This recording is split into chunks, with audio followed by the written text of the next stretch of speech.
سورہ بقرہ کی آیت نمبر 174 سے آج کا سبق شروع ہو رہا ہے۔ ان الذین یکتمون ما انزل اللہ من الکتاب، بے شک جو لوگ اس کو چھپاتے ہیں جس کو اللہ نے کتاب میں نازل کیا ہے اور اس کے بدلے میں تھوڑا سا معاوضہ لیتے ہیں، یہ لوگ اپنے پیٹوں میں محض آگ بھر رہے ہیں۔ اہل کتاب کی کتابوں میں حضور کی صفات لکھی ہوئی تھیں۔ سرکار علیہ الصلوۃ والسلام کی اتنی نشانیاں تھیں کہ قرآن نے کہا یعرفونہ کما یعرفون ابناءہم، یہ حضور کو ایسے پہچانتے ہیں جیسے کوئی اپنے بیٹوں کو پہچانتا ہے۔ تو وہ پہچانتے تھے، وہ جانتے تھے کہ جو نشانیاں لکھی ہیں وہ ذات یہی ہے، لیکن اس کے باوجود وہ ان نشانیوں کو جب حضور آ گئے تو ان نشانیوں کو چھپاتے تھے۔ اور اس کے بدلے میں کیوں چھپاتے تھے؟ اس کے بدلے میں دنیا کے فوائد حاصل کرتے تھے۔ حضور کی غلامی نہیں لیتے تھے، بلکہ لوگوں کو اپنا ہی گرویدہ رکھ کر لوگوں سے مفادات سمیٹتے تھے۔ اب وہ جو فوائد لیتے تھے وہ فائدے بہت زیادہ تھے، بڑا مال اکٹھا کرتے تھے، بہت کچھ اکٹھا کرتے تھے، لیکن اس کو قرآن کریم نے کہا ثمنا قلیلا، بہت تھوڑی قیمت۔ انسان جب خود کو غلط چیز کے لیے بیچ دیتا ہے، چاہے اربوں کھربوں کیوں نہ کما لے، وہ تھوڑی قیمت ہے، کیونکہ انسان کو اللہ نے اشرف المخلوقات بنایا۔ یا اس کو اس طرح کہہ لیں، آخرت کے بدلے میں ایسی دنیا کی چیز یا دنیا کا ایسا فائدہ جس کے بدلے میں آخرت برباد ہو جائے، چاہے ساری دنیا سونے سے بھری ہوئی کیوں نہ مل جائے، وہ بہت تھوڑی قیمت ہے، وہ ثمناً قلیل ہے، وہ حقیر قیمت ہے۔ اس لیے فرمایا یہ جو آخرت چھوڑ کر حق کو چھپا رہے ہیں اور تھوڑی سی دنیا کما رہے ہیں، یہ جو بھی لے رہے ہیں یہ بہت قلیل ہے، اور اس قلیل مال کے بدلے میں آخرت میں کیا ہوگا؟ اپنے پیٹوں میں دوزخ کی آگ کو وہ بھر رہے ہیں۔ فرمایا یہ لوگ اپنے پیٹوں میں محض آگ بھر رہے ہیں، اور اللہ قیامت کے دن ان سے کلام نہیں کرے گا۔ یہ بھی بہت بڑی سزا ہے۔ دیکھیں، جب آپ کو پتہ ہے کہ آپ کا کام فلاں بندہ حل کر سکتا ہے تو آپ چاہیں گے نا میں اس سے ایک بار بات کر کے تو دیکھوں۔ ایک تو مشکل کو حل کروانا یہ مسئلہ ہے کہ مشکل فلاں بندہ حل کرے گا، فلاں افسر، مثال دے رہا ہوں، کسی افسر سے آپ کا مسئلہ حل ہو سکتا ہے، آپ بڑی مشکل میں ہیں۔ اب جس مشکل میں ہے وہ تو مشکل ہے ہی، لیکن وہ بات تو سنیں۔ آپ کے ذہن میں ہوگا بات کروں گا پتہ نہیں وہ مانے گا کہ نہیں مانے گا، تو آپ کہیں کہ ایک بار بات تو کروں، موقع تو ملے بات کرنے کا۔ تو اللہ تعالیٰ فرما رہا ہے لا یکلمہم اللہ، اللہ ان سے کلام بھی نہیں کرے گا۔ معافی ملنا تو بہت بعد کی بات ہے نا، اللہ تعالیٰ ان سے کلام بھی نہیں فرمائے گا۔ وَلَا يُكَلِّمُهُمُ اللَّهُ يَوْمَ الْقِيَامَةِ، اور اللہ قیامت کے دن ان سے کلام نہیں کرے گا اور ان کو گناہوں سے پاک بھی نہیں کرے گا۔ وَلَهُمْ عَذَابٌ أَلِيمٌ، اور ان کے لیے دردناک عذاب ہے۔ یہ وہ لوگ ہیں جنہوں نے ہدایت کے بدلہ میں گمراہی کو خرید لیا اور مغفرت کے بدلہ میں عذاب کو خرید لیا، وہ آگ پر کس قدر صبر کرنے والے ہیں۔ ذَلِكَ بِأَنَّ اللَّهَ نَزَّلَ الْكِتَابَ بِالْحَقِّ، یہ مخالفت اس لیے ہے کہ اللہ نے حق کے ساتھ کتاب نازل کی، اور بے شک جن لوگوں نے کتاب میں اختلاف کیا وہ بہت زیادہ مخالفت میں ہیں۔ یہاں پہ یہ رکوع ختم ہو گیا۔ اس رکوع کے آغاز میں بالخصوص ذکر تھا حلال اور حرام کا، اور پھر حرام جانوروں کا ذکر تھا۔ حرام جانوروں میں چند چیزوں کا بیان تھا، اس کی ڈیٹیل حدیث مصطفیٰ میں ہے، اور یہاں پر ایک اہم ترین مسئلہ اس رکوع میں بیان ہوا تھا، اس کو میں رپیٹ کر دیتا ہوں۔ جو حلال جانور جو حرام ہیں، ذبح نہیں کیا، جس جانور کو ذبح کرنا ضروری ہے اس کو ذبح نہیں کیا تو وہ مر گیا تو وہ حرام ہو گیا۔ اسی طرح جس جانور پر ذبح کے وقت کسی غیر اللہ کا نام آ جائے وہ بھی حرام ہو جاتا ہے۔ تو اس کے لیے قرآن کریم میں آیا وَمَا أُهِلَّ بِهِ لِغَيْرِ اللَّهِ، کہ جس پر غیر اللہ کا نام آ جائے۔ جس پر غیر اللہ کا نام آ جائے وہ جانور بھی حرام ہے۔ تو اس سے بعض لوگوں نے یہ سمجھا کہ ہر وہ چیز جس پر غیر اللہ کی کوئی بھی نسبت ہو جائے وہ حرام ہو جاتی ہے، ایسا نہیں ہے، بلکہ اس سے مراد ہے جس جانور پر ذبح کے وقت غیر اللہ کا نام آئے، کیونکہ مشرکین مکہ اپنے جانوروں کو ذبح کرتے ہوئے بتوں کا نام لیتے تھے، بسم اللہ والعزیٰ کہتے تھے، لات اور عزیٰ کا نام لیتے۔ اس کے مقابلہ میں حضور نے کہا تم کہو بسم اللہ اللہ اکبر، تو اللہ کا نام تم لو۔ تو اب جو بوقت ذبح غیر اللہ کا نام لے گا کسی بھی جانور پر تو وہ جانور حرام ہو جائے گا۔ اس سے اگلا رکوع شروع ہو رہا ہے، یہاں پر دوسرے پارے کا پہلا پاؤ مکمل ہو گیا ہے۔ یہاں پر ارشاد لیس البر ان تولوا وجوہکم قبل المشرق والمغرب، اصل نیکی یہ نہیں ہے کہ تم اپنے منہ مشرق اور مغرب کی طرف پھیر لو۔ اب جب قبلہ تبدیل ہوا اور بیت المقدس سے رخ پھرا اور مکہ شریف کی طرف، بیت اللہ شریف کی طرف رخ کر کے نمازیں شروع کر دیں مسلمانوں نے، اب اس پر پھر اہل کتاب اعتراض کرنے لگے۔ جب حضور مدینہ طیبہ میں تشریف لائے تھے، بیت المقدس کی طرف رخ کر کے نماز پڑھتے تھے، پھر بھی یہود اعتراض کرتے تھے کہ یہ ہمارے دین کے مطابق تو نہیں ہے، لیکن ہمارے ہی قبلے کی طرف رخ کر کے نماز پڑھ رہے ہیں۔ جب حضور علیہ الصلاۃ والتسلیم نے اللہ کی بارگاہ میں عرض کی، اجازت چاہی، اللہ نے فرمایا اے حبیب جدھر آپ چاہیں ادھر اپنا رخ کر لیں، جس قبلہ پر آپ راضی ہیں آپ اسی کی طرف اپنا رخ کر لیں، تو حضور نے بیت اللہ شریف کی طرف رخ کر لی۔ اب اس پر بھی وہ اعتراض کرنے لگے۔ اب بحث چھڑ گئی کہ کون سی سمت اچھی ہے، مشرق کی طرف رخ کرنا اچھا ہے یا مغرب کی طرف رخ کرنا اچھا ہے؟ تو اللہ تعالیٰ نے فرمایا یہ تم کن بحثوں میں پڑے ہوئے ہو؟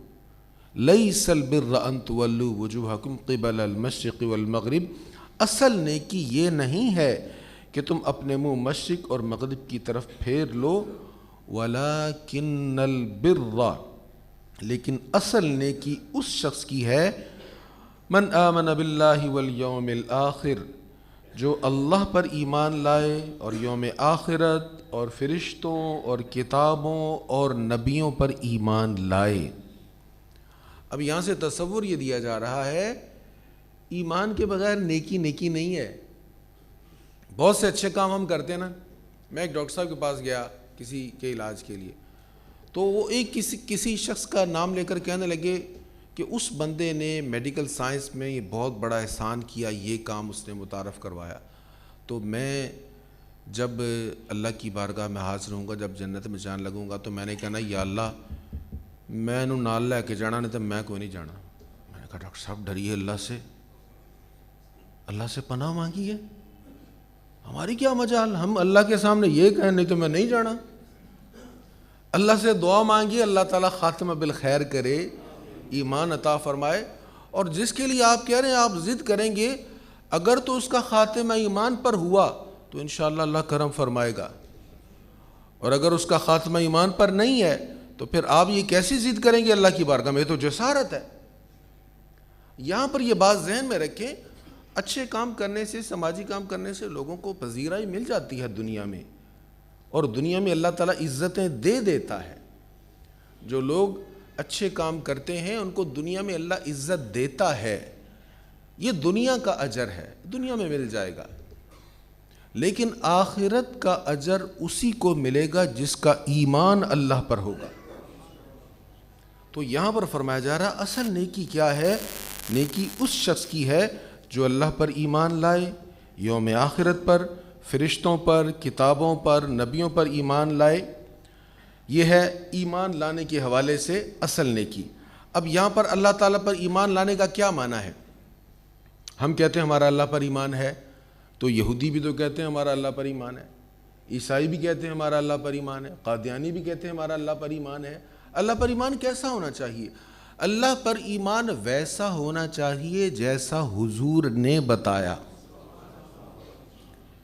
جیسا، یہ خلاصہ میں عرض کروں، ڈیٹیل بھی میں عرض کر دیتا ہوں، اصول کی ایک ہی بات کے اندر سارا کچھ آ جاتا ہے۔ جیسا حضور نے کہا ویسا اللہ پر ایمان لاؤ گے تو ایمان قبول ہے، کسی اور کے بتانے سے لاؤ گے تو وہ قبول نہیں ہوگا۔ حضور کے بتانے پر، دیکھیں سورہ اخلاص ہم پڑھتے ہیں نا، اللہ کی وحدانیت کا ذکر ہے، اس کی بے نیازی کا ذکر ہے، شان صمدیت کا ذکر ہے۔ نہ وہ کسی کا باپ ہے، نہ وہ کسی کا بیٹا ہے، نہ اس کو کسی نے جنا ہے، نہ اس نے کسی کو جنا ہے، توحید کا بیان ہے۔ لیکن اس توحید کو سمجھنے کے لیے بارگاہ مصطفیٰ میں جانا پڑے گا۔ اسی لیے شروع میں کہا قل، حبیب میری توحید کی بات آپ کہیں، قل آپ کہہ دیجئے اللہ ایک ہے۔ اگر قل شروع میں نہ ہوتا تب بھی معنی تو مکمل تھا نا، اللہ احد، اللہ ایک ہے، پھر بھی بات مکمل تھی۔ لیکن کہا نہیں حبیب آپ کہیں، آپ کے کہنے پر ایمان لائیں گے، آپ کے کہنے پر جیسے آپ انہیں بتائیں گے ویسا مجھے مانیں گے تو پھر میں مانوں گا کہ مجھے مانا ہے۔ قل کہہ کے اپنی بات بھی منہ سے تیرے کہی، اتنی ہے گفتگو تیری اللہ کو پسند۔ تو جیسا حضور نے کہا ہے اللہ کو مانو ویسا مانیں گے تو وہ ماننا معتبر ہوگا۔ اب قرآن کریم میں حدیث مصطفیٰ میں جو ڈیٹیل ہے اس کا خلاصہ میں عرض کر دیتا ہوں۔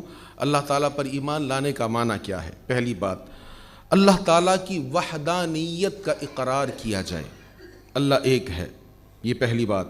دوسری بات اس کو ہر عیب سے پاک مانا جائے، اس کی ذات میں کوئی عیب نہیں، ہر عیب سے پاک اور منزہ ہے۔ اس کی تمام صفات کو قدیم مانا جائے، قدیم۔ دیکھیں ہم کوشش کرتے کہ کوئی نہ کوئی اپنے اندر صفت پیدا کر لیتے ہیں، خوبی پیدا کر لیتے ہیں، کوشش سے اللہ توفیق دے تو کوششوں سے بہت ساری خوبیاں انسان میں آ جاتی ہیں۔ تو وہ جو صفت آئی کوشش سے آئی، ہمیشہ سے نہیں تھی، اور وہ ہمیشہ رہے گی بھی نہیں۔ آج ہم زندہ ہیں، ہمیشہ رہیں گے؟ آج میں سنا رہا ہوں، آپ سن رہے ہیں، کیا ہمیشہ یہ رہے گا؟ نہ میں ہمیشہ سنا پاؤں گا، نہ آپ ہمیشہ سن سکیں گے۔ میں آپ کو دیکھ رہا ہوں، آپ مجھے دیکھ رہے ہیں، کیا ہمیشہ ہم دیکھ پائیں گے؟ تو ہماری صفات عارضی ہیں، اللہ کی ہر صفت قدیم ہے، ہمیشہ سے ہے، ہمیشہ رہے گی۔ قدیم کا معنی ہمارے اردو میں کیا جاتا ہے پرانی چیز، اصل قدیم کا معنی ہے وہ شے جو ہمیشہ سے ہے اور ہمیشہ رہے گی۔ اور اصل معنی کے اعتبار سے قدیم صرف ایک ذات ہے، ذات خدا، بس۔ اللہ کے سوا نہ کوئی چیز قدیم ہے اور نہ کوئی ذات قدیم ہے، صرف اللہ قدیم ہے اور اس کی صفات قدیم ہے، بس۔ اس کی ذات میں کسی کو شریک نہ قرار دیا جائے، نہ اس کی ذات میں کوئی شریک ہے، نہ اس کی صفات میں کوئی شریک ہے۔ دیکھیں آپ بھی علم والے ہیں، آپ کے پاس بھی علم ہے جتنا اللہ نے چاہا، میرے پاس بھی علم ہے جتنا اللہ نے چاہا، تو علیم حضور علیہ الصلوۃ کی ذات بھی ہے، لیکن اس صفت میں جو خصوصیت رب کی ہے وہ کسی کی نہیں ہے۔ جیسا علم والا رب ہے ویسا کوئی بھی نہیں ہے، تو صفات میں بھی کوئی اس کا شریک نہیں ہے اور ذات میں بھی اس کا کوئی شریک نہیں ہے۔ اس کے سوا کسی کو واجب نہ مانا جائے۔ واجب کیا ہوتا ہے؟ واجب وہ ہوتا ہے جو ہمیشہ ہو، جس کا ہونا لازم ہے۔ آج موت آ جائے گی تو ہم نہیں رہیں گے نا، تو ہمارا زندہ ہونا ممکن ہے۔ اللہ چاہ رہا ہے تو ہم زندہ ہیں۔ کب تک زندہ رہیں گے؟ جب تک وہ چاہے گا۔ تو ہم اب زندہ ہیں، ممکن ہے نماز تک ہم زندہ رہیں گے، ضروری تو نہیں ہے نا نماز کی ادائیگی کے وقت تک ہم زندہ ضرور رہیں گے، کوئی پتہ نہیں ہے، ممکن ہے ہم زندہ رہیں۔ کل تک زندہ رہیں ضروری ہے؟ ممکن ہے رہیں، ممکن ہے نہ رہیں۔ تو واجب صرف رب کی ذات ہے، وہ ضرور ہے، وہ ضرور رہے گی، اور اس کے سوا کسی کو مستحق عبادت نہ مانا جائے۔ یہ ہے اللہ تعالیٰ کو ماننا۔ یہ قرآن کریم کی آیات اور احادیث میں جس طرح اللہ تعالیٰ کی صفات بیان ہوئی اس کا خلاصہ ہے۔ اس سے ہٹ کر اگر اللہ تعالیٰ کو مانا جائے گا تو اللہ تعالیٰ اس کو قبول نہیں فرمائے گا۔ تو نیکی کیا ہے؟ اللہ کو مانا جائے، قیامت کے دن کو مانا جائے، یقین ہو، قبر کے عذاب کے بارے میں یقین ہو، حضور کی حدیثیں ہیں، قیامت کے بارے میں یقین ہو کہ اللہ کے حضور حاضر ہونا ہے، جواب دینا ہے، میزان ہوگا، عملوں کو تولا جائے گا، پل صراط ہوگی، پل صراط سے گزر کر جائیں گے، یہ سارے معاملات پر یقین ہونا چاہیے۔ ملائکہ، فرشتوں پر یقین ہونا چاہیے۔ فرشتے اللہ کی مخلوق ہیں، فرشتے اللہ کی اولاد نہیں ہیں۔ کفار کا عقیدہ تھا فرشتے اللہ کی بیٹیاں ہیں، مشرکین کا عقیدہ تھا فرشتے اللہ کی مخلوق ہیں، اللہ کے فرما بردار ہیں، اور ان کو تذکیر و تانیث نہیں کہنا چاہیے، بس وہ فرشتے ہیں، لڑکا لڑکی ایسا کچھ نہیں کہنا چاہیے، تذکیر و تانیث کی صفت سے انہیں پاک کہنا چاہیے۔ لا یعصون اللہ ما امرهم ویفعلون ما یؤمرون، وہ وہی کرتے ہیں جس کا اللہ انہیں حکم دیتا ہے، اور اللہ کے حکم کی وہ خلاف ورزی نہیں کرتے۔ پھر اس کے آگے کتاب پر بھی ایمان ہونا چاہیے۔ گزشتہ کتابیں تورات انجیل زبور، اس پر ہمارا ایمان اللہ نے نازل فرمائی ہیں، نبیوں پر اتری، وہ سچ تھیں، حق تھیں۔ لیکن قرآن کریم پر ایمان جو ہے وہ اس طرح ہونا چاہیے، یہ اللہ تعالیٰ کا کلام ہے، اس کو جبریل امین علیہ السلام لے کر آئے، نبی کریم علیہ السلام کے قلب اطہر پر نازل ہوا۔ یہ کتابی صورت میں نہیں آیا، یہ تختیوں کی صورت میں نہیں آیا، یہ پتھر کی سلوں کی صورت میں نہیں آیا، بلکہ یہ الفاظ سے رب نے فرمایا، جبریل نے لیا اور حضور کے قلب اطہر پر نازل ہوا۔ حضور کے لب ہلے، پھول جھڑے تو لفظ بنے، اور صحابہ نے سنا اور ہم تک پہنچا۔ اس پر یہ بھی یقین ہونا چاہیے، اس میں کوئی تبدیلی نہیں ہو سکتی۔ یہ تو چیلنج ہے نا ہمارا، یہ تو وہ افتخار، وجہ افتخار ہے، ہم کفار کے سامنے ڈٹ کر سینہ تان کر کہہ سکتے ہیں لاؤ تو صحیح ایسی کتاب۔ قرآن چیلنج کر رہا ہے فَلْيَأْتُوا بِحَدِيثٍ مِثْلِهِ بِسُورَةٍ مِثْلِهِ، اس جیسی ایک صورت بنا کر لے آؤ۔ تمام کفار کو چیلنج ہے، ایک صورت بنا کر لے آؤ۔ ہمارا یقین ہے، ہمارا ایمان ہے، قرآن کی کسی صورت جیسی کوئی صورت نہیں بنا سکتا، نہ اس کا کوئی لفظ مٹایا جا سکتا ہے اور نہ اس میں کوئی اضافہ ہو سکتا ہے۔ اس کے آگے ایمان کے حوالے سے آخری چیز جو یہاں بیان ہوا ہے والنبیین، تمام نبیوں پر ایمان ہونا چاہیے۔ کسی نبی پر ایمان ہونا، کسی پر نہ ہونا، یہ غلط ہے۔ سب نبی جو اللہ تعالیٰ نے جن انبیاء کو بھیجا ہے ان سب پر ہمارا ایمان ہے۔ اس حوالے سے ایک بات عرض کر دوں، ہم کہتے ہیں 1,24,000 انبیاء، دیکھیں 1,24,000 کی جو یہ عدد ہے نا، یہ کنفرم نہیں ہے، نہ قرآن کریم میں بیان ہوا کہ 1,24,000 انبیاء ہیں، نہ حدیث مصطفیٰ میں بیان ہوا، تو یہ ایک اندازہ ہے۔ اس لیے 1,24,000 کہیں گے، اگر اس سے کچھ زیادہ ہوئے تو جتنے زیادہ ہوئے ان کا انکار ہو جائے گا، اگر اس سے کم ہوئے تو ہم نے اس میں زیادہ لوگوں کو شامل کر دیا، جو غیر نبی تھے، جو نبی نہیں تھے ان کو بھی شامل کر دیا۔